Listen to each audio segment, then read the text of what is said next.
So welcome everyone to this month's edition of our what we're now calling Unbridled Leadership Labs. And today's topic is all about harnessing the power of collaboration.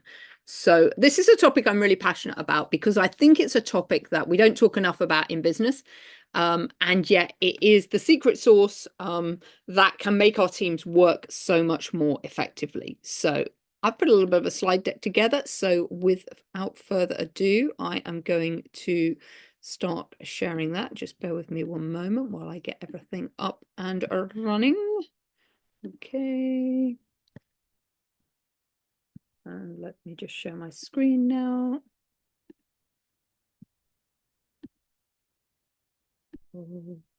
Okay. All right, awesome. So yeah, today's topic, harnessing the power of team collaboration. And what my intention is by the end of this session, you'll understand the key components of effective collaboration, recognize its challenges, and have a framework to foster a highly collaborative team.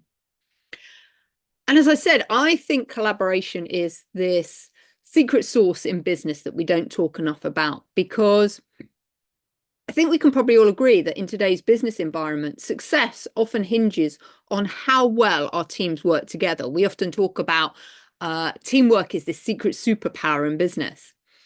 And collective teams are able to solve complex problems faster, innovate more effectively, and create a culture of inclusion and high morale.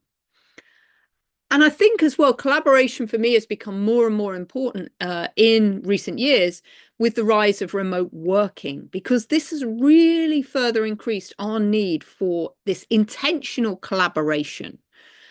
Because our teams are often distributed across locations and different time zones. So we've really got to think about how can we collaborate with each other to get success.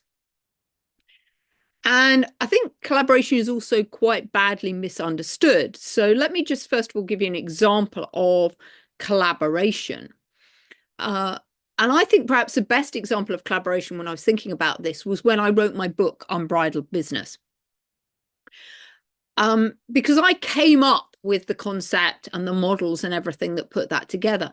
But then I worked with an editor to actually put that into a streamlined format that was much easier to digest.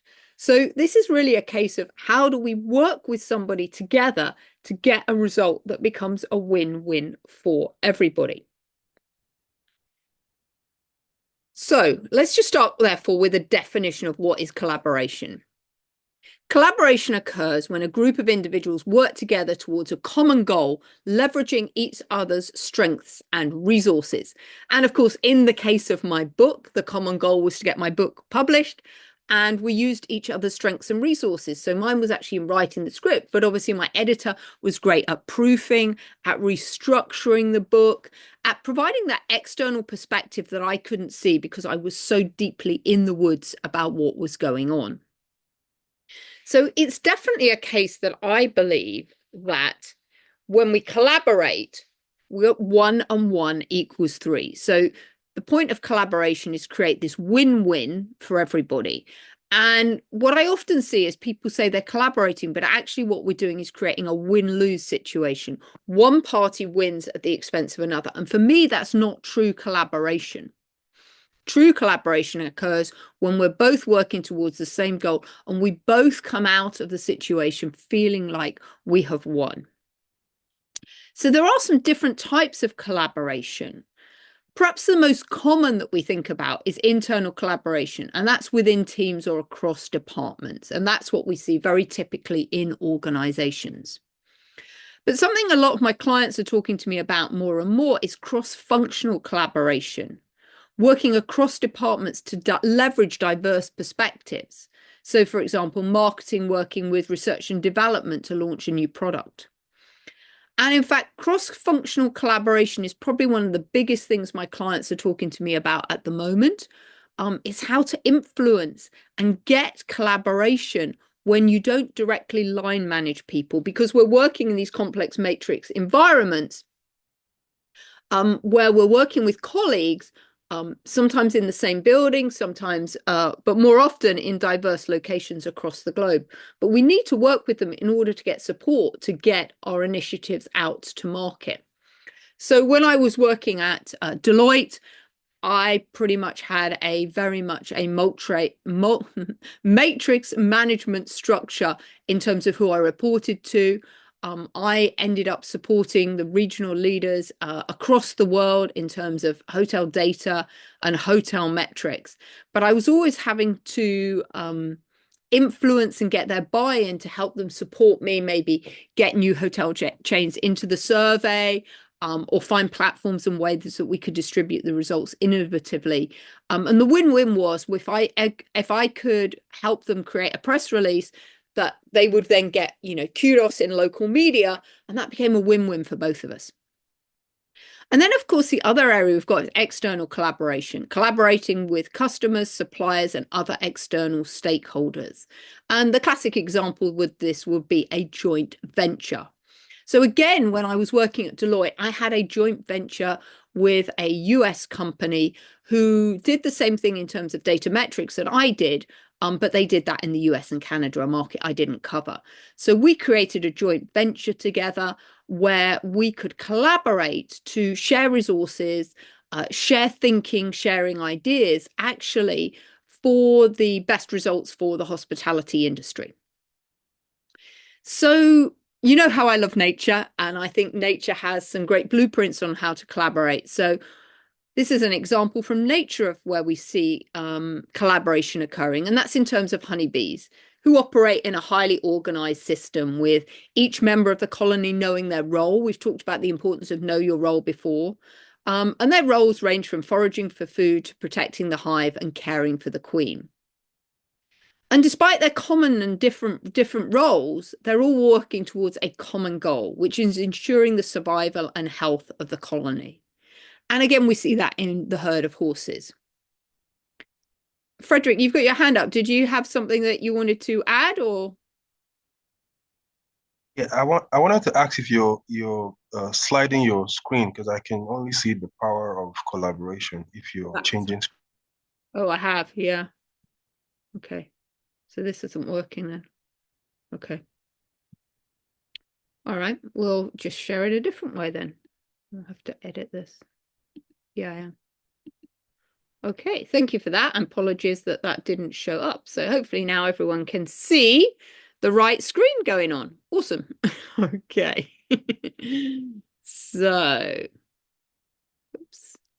Let's just get the next slide up. Okay, so I wanted to share, and can you see that, Frederick, the controlled cooperation and collaborative environments?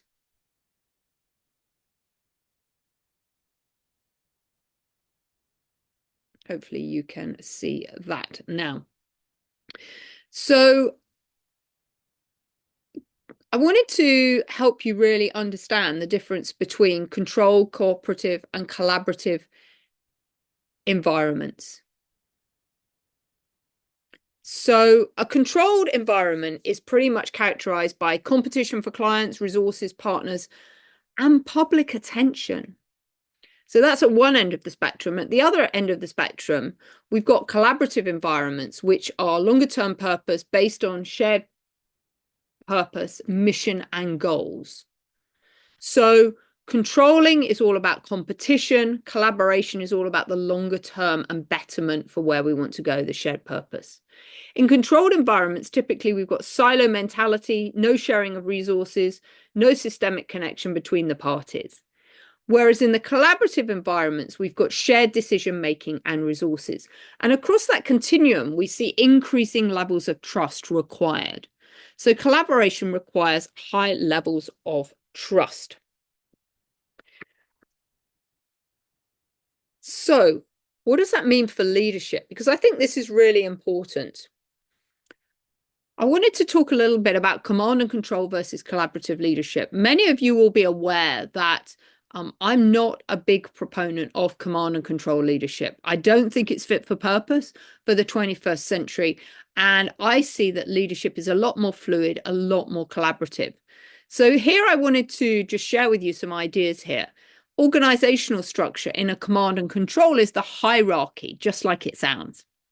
In the collaborative environment, leadership is dispersed. It's cross-organizational networks. Who has the relevant information? In a command and control environment, it's senior management. But in a collaborative environment, it's team members at all levels and locations and a variety of stakeholders. So the relevant information is shared across the organization. How about who has the authority to make decisions? In a command and control structure, it's people at the top of the organization. They've got clear authority. Whereas in a collaborative environment, it's people leading collaboratively have the clear authority. So one, this is all about keeping everything under control at the top in terms of senior management, whereas in collaborative environments, it's about distributing authority and knowledge. What about the basis for accountability and control? Well, in command and control environments, this is financial results against a plan.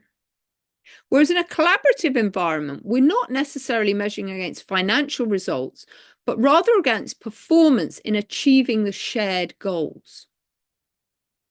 So where does this work best? Command and control, as it might sound like, it works best within a defined hierarchy, and it works poorly in complex organizations when innovation is important.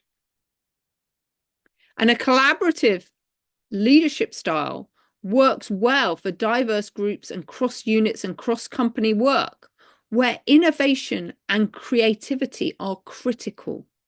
So I hope you can see that collaborative leadership is so important. And this is why I really want to encourage you to open your minds to the concept of collaboration and how it can be used within organizations, as I said, to create this win-win situation. We know a command and control structure that doesn't empower our team members to feel engaged and motivated. When everyone's telling them what to do, they feel micromanaged, they don't feel empowered. Versus a collaborative environment where we're giving people the reins to do what they want to do within the confines of creating and steering us towards those agreed goals and mission. So what does that mean? Collaboration requires a deep commitment to the shared goals. It also requires active participation. Everyone needs to be on board. Collaboration doesn't work if certain parties aren't on the same page. It also requires open communication. We need to be able to have free conversations with each other. Not worried about any conflict or animosity that might arise, but actually really state honestly what's going on. And open communication and honest communication is essential anyway with throughout an organization, but even more important where we're trying to collaborate. If both parties don't really know what's going on because we haven't had some open communication, then we can never get to a result that's going to be mutually beneficial for everyone. So that means we need to have an environment of mutual trust and respect. And we also need to leverage everyone's unique strengths. Like I said earlier on with my book editor had unique strengths that I didn't, that were able to help improve my book, the way it read, the choreography of how it went together. So those are some of the 5 key principles that collaboration requires: is this deep commitment to shared goals, active participation, open communication,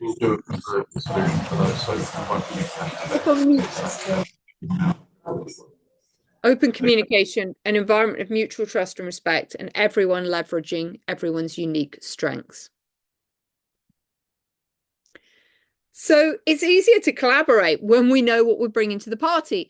And many of you will know that I'm a big proponent of everyone understanding their strengths and how they add value and impact to any organization. And I just love this graphic.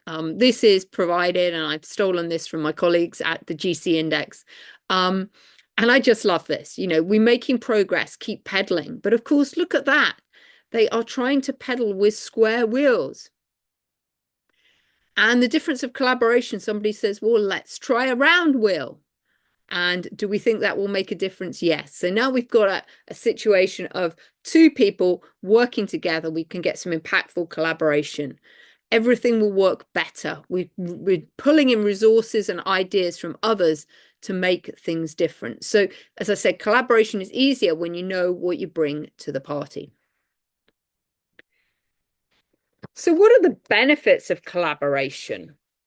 Well, increased innovation for first.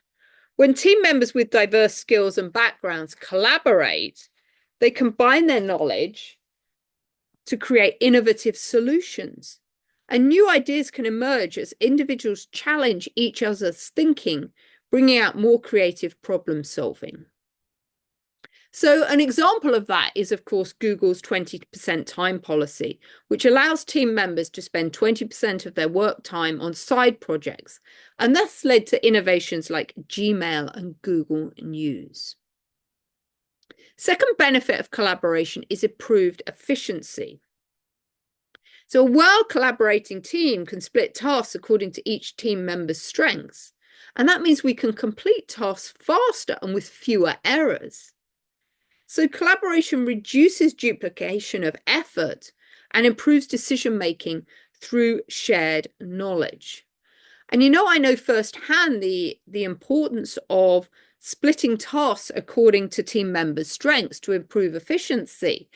When I was leading my team back in the corporate world, I didn't always do this very well. Sometimes I wouldn't give somebody a task because I didn't enjoy doing it and I didn't think they would enjoy it. But actually, the reality was that they loved it. So one of the jobs I really didn't enjoy doing was checking all of my data, making sure the calculations when I had commissioned some software actually worked effectively. So I had to model all of my data in some Excel spreadsheets to make sure I was getting the same calculations that my system was generating to make sure everything worked. And that wasn't something I really loved to do. And yet there were people on my team that really geeked out on analyzing that data and building those models. So that really made sense to improve the efficiency of the team by letting people do that job. Another benefit of collaboration is stronger team bonds. So collaboration builds trust. When team members work together towards a common goal, they build stronger relationships, create a more engaged and loyal workforce. And this camaraderie improves team morale. And the final benefit of collaboration is greater agility. When we're working in a collaborative style, then we can adapt more quickly to changes because we can have trust and the processes in place to easily pivot and respond to new challenges.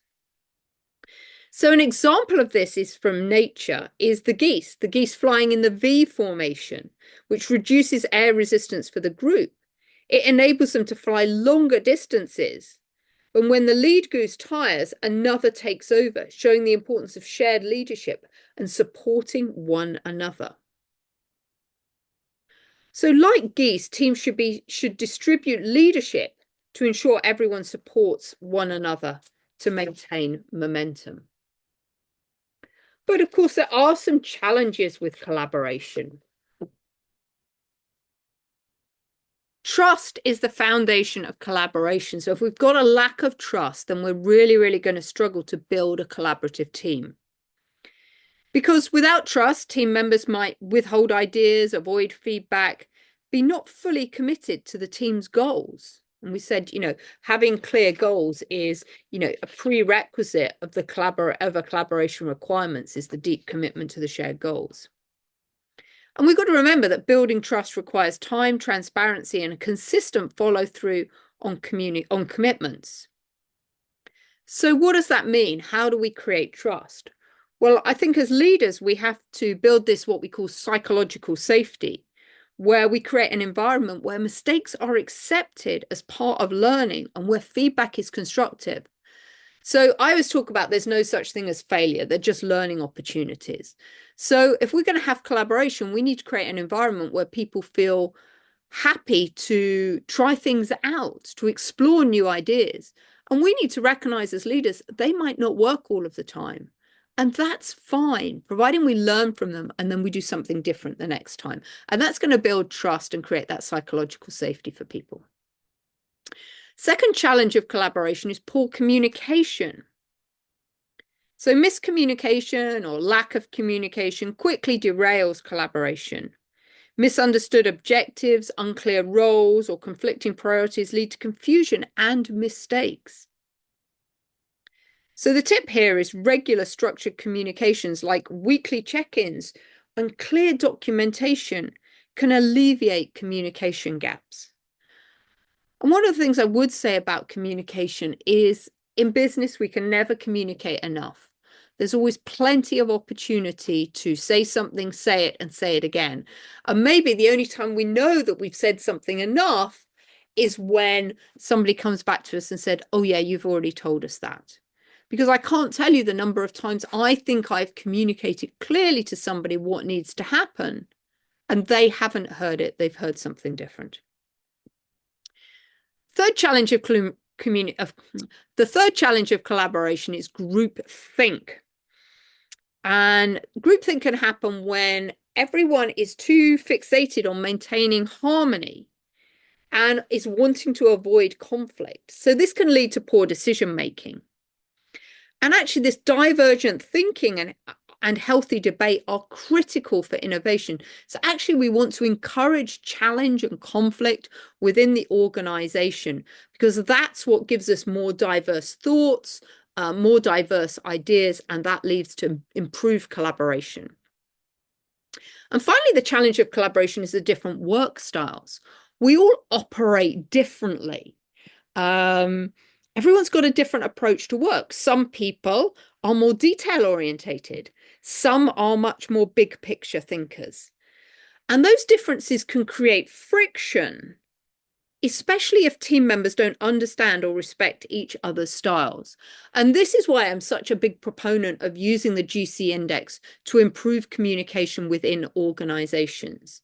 If you understand that the person you're talking to is a big picture thinker, is a strategist, for example, then you can get out of the detail. You can give them just the high level overview of what's going on. In fact, if you give them the detail, many times they're just going to shut off and not even hear what you're saying. And that results in poor communication. So actually understanding different people's work styles and therefore what type of information they need actually aids communication in the workplace. So it's really important that we've got strong leadership, clear roles, and continuous communication.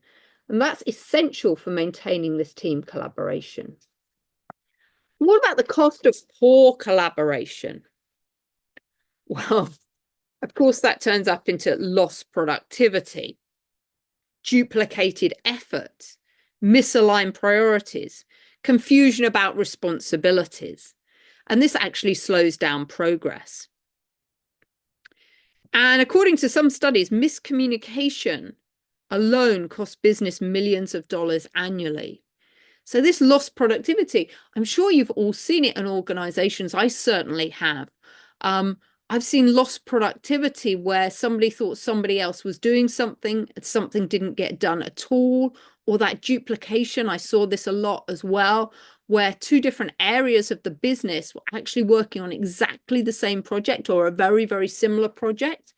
And we were creating everything in zone A and also creating it in zone B at the same time. So that was such a waste of time, energy, and resources.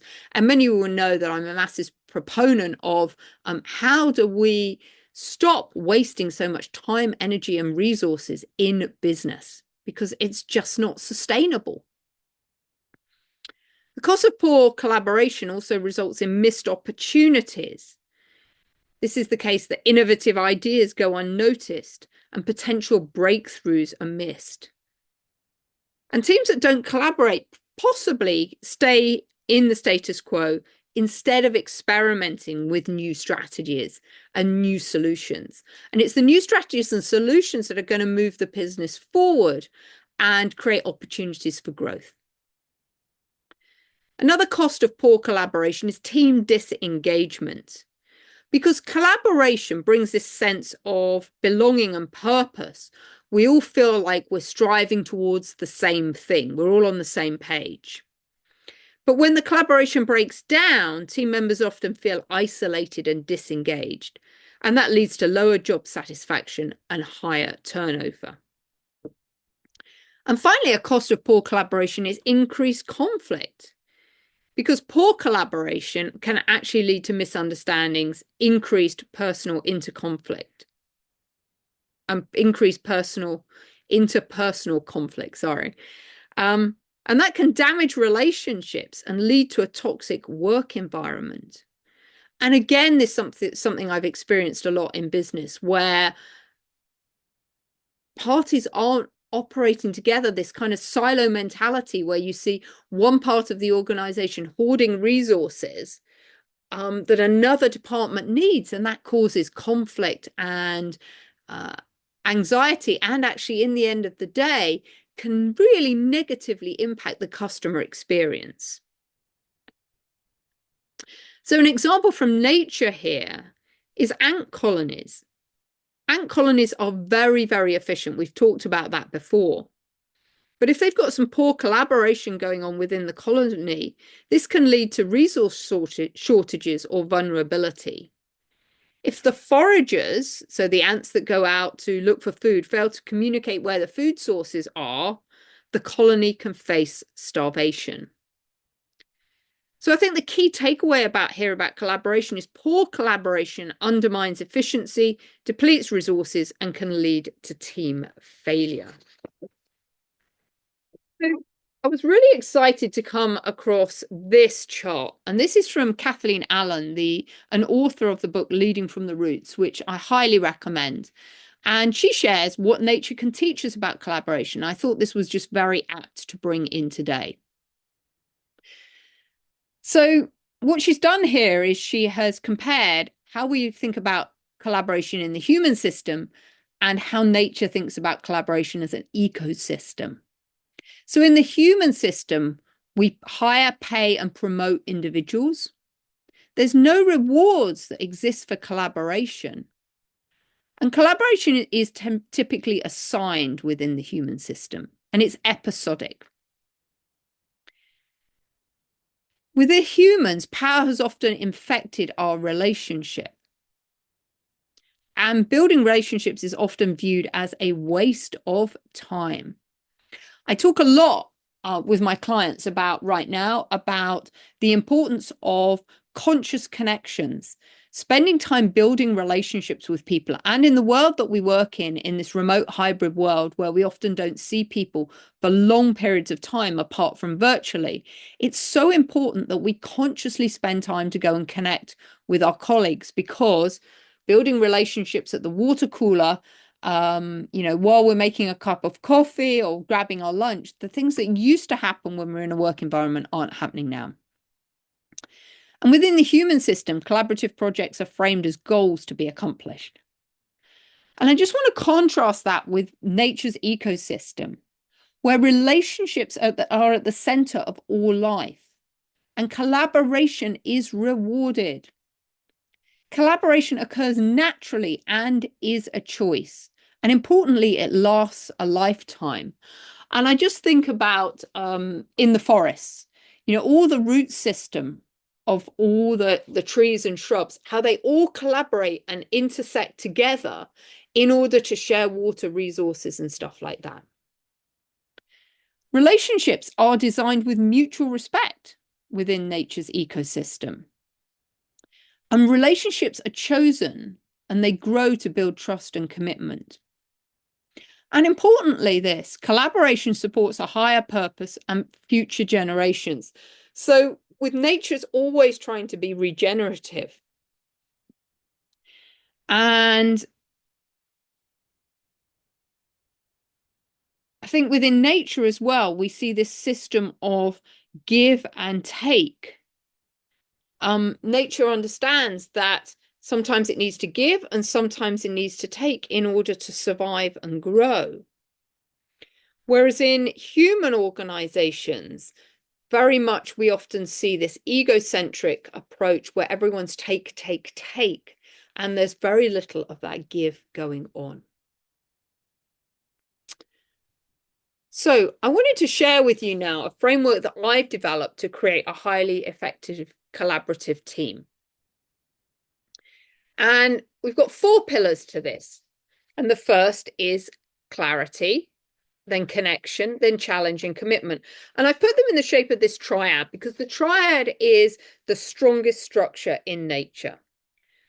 So we need to start when we're creating a highly collaborative team to have clarity about clear goals and shared purposes.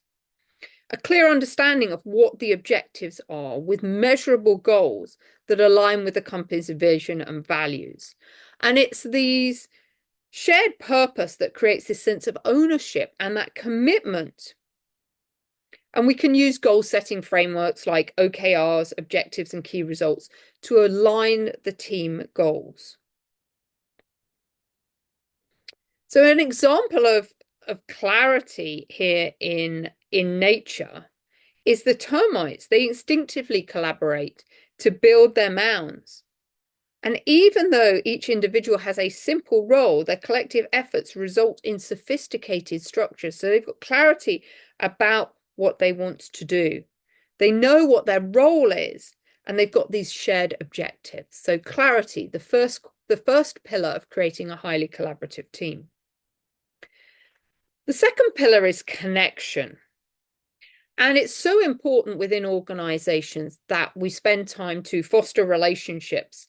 Relationships are the backbone of any organization. Indeed, they're probably the lifeblood that keeps it going.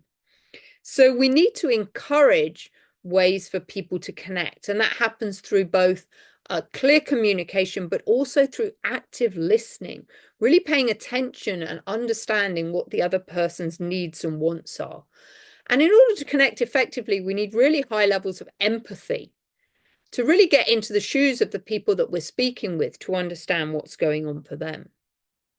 And connection also only comes when we can able to create a trusting, psychologically safe environment where people feel free to share things about themselves.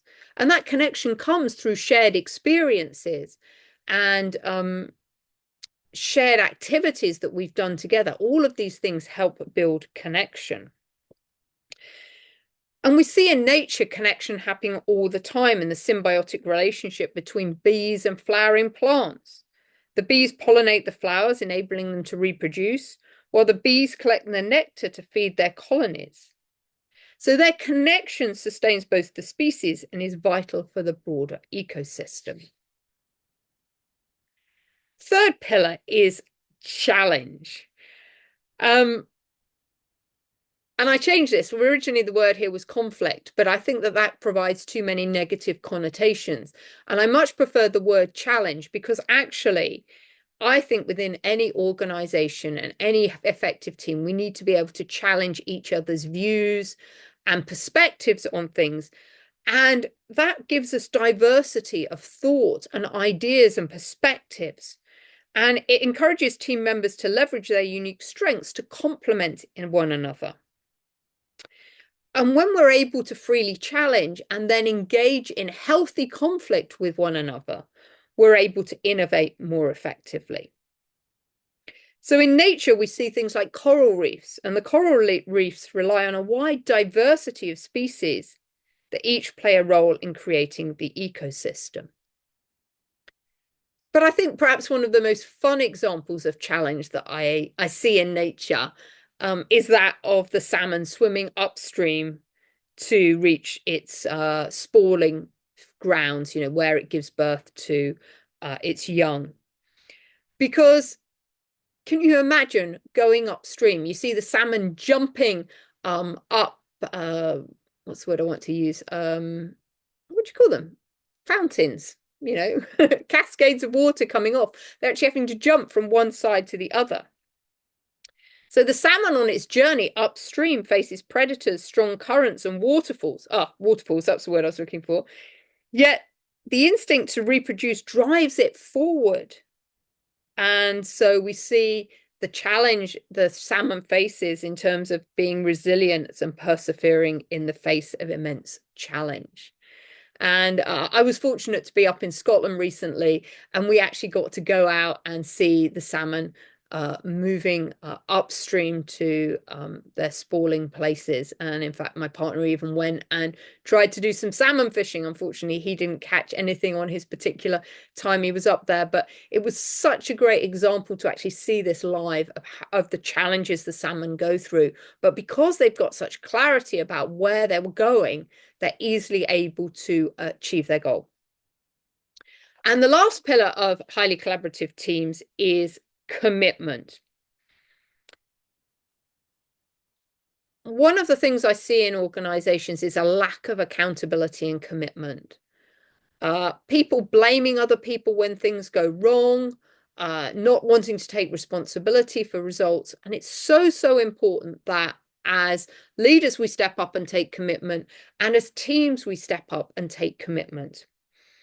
And when everyone is committed to the goal of where we want to get to, then actually we can easily overcome the challenges because we know we've got that clarity about where we want to go and we're committed. We're all on the same page. We actually want to get there. And a great example of commitment in nature is perhaps a bird building its nest. It has to gather the twigs and material over several days or weeks or months, and then it incubates its eggs for weeks. And we see the birds staying really, really committed to protecting and nurturing their offspring until they hatch and are ready to leave the nest. So they've got massive commitment to getting that done. And there are a number of things that also make, oops.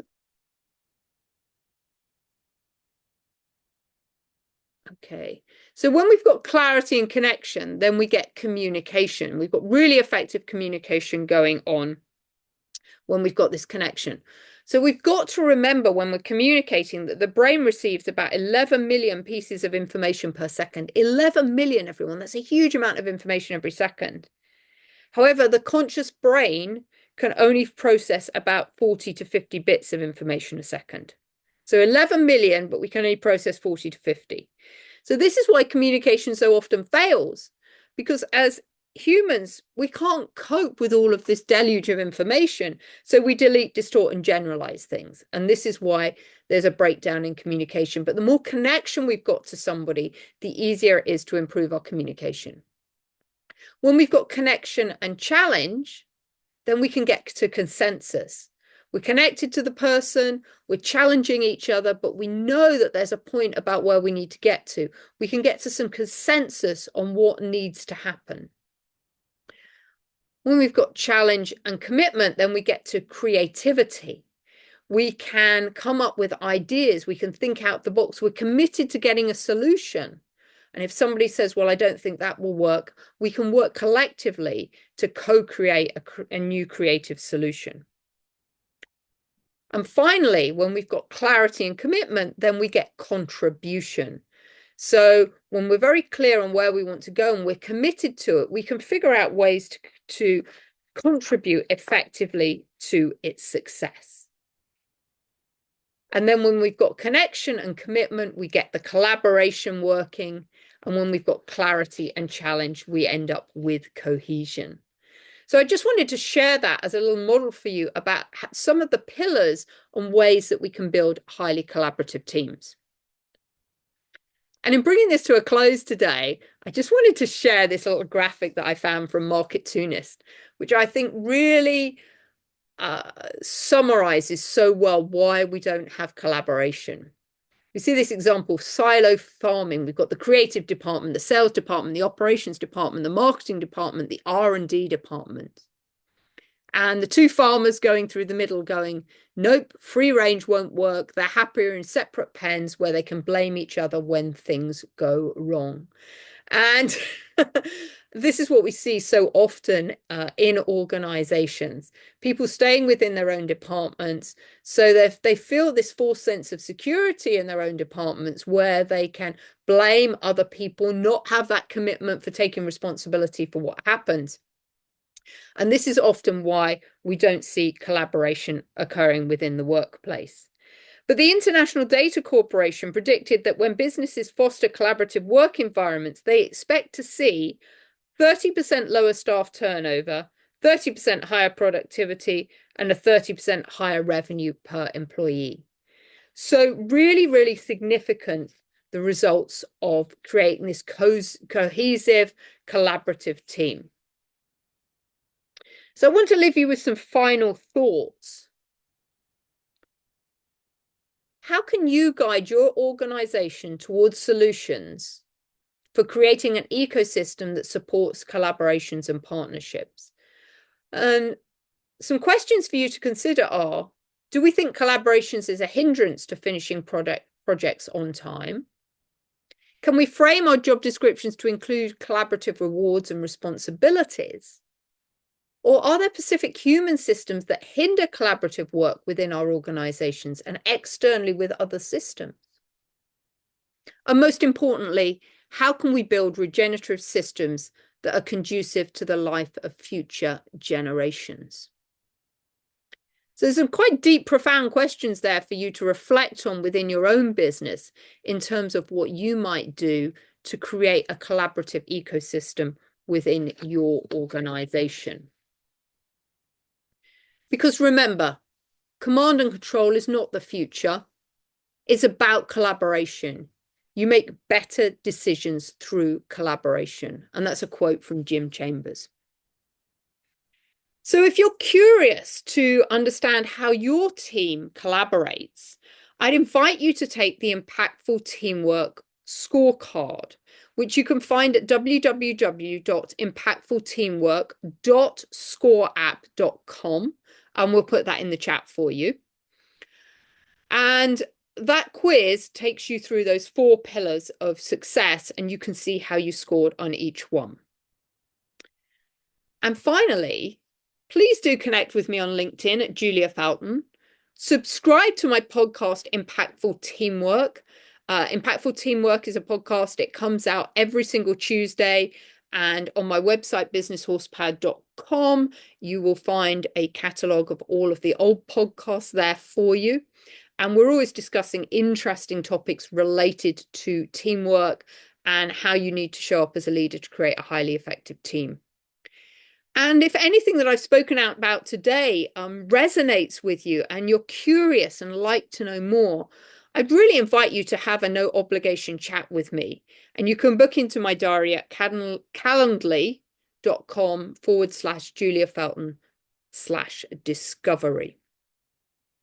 So I really hope that you have found it useful for learning today a framework that you can use to create impactful collaboration within your teams.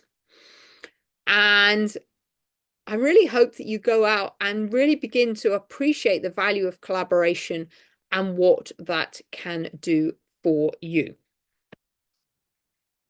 So until next time, thank you so much for your time and attention today. It's been such a pleasure sharing with you all about how to harness the power of team collaboration and the difference it can make to you and your business.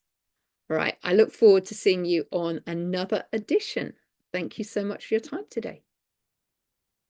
Stop recording.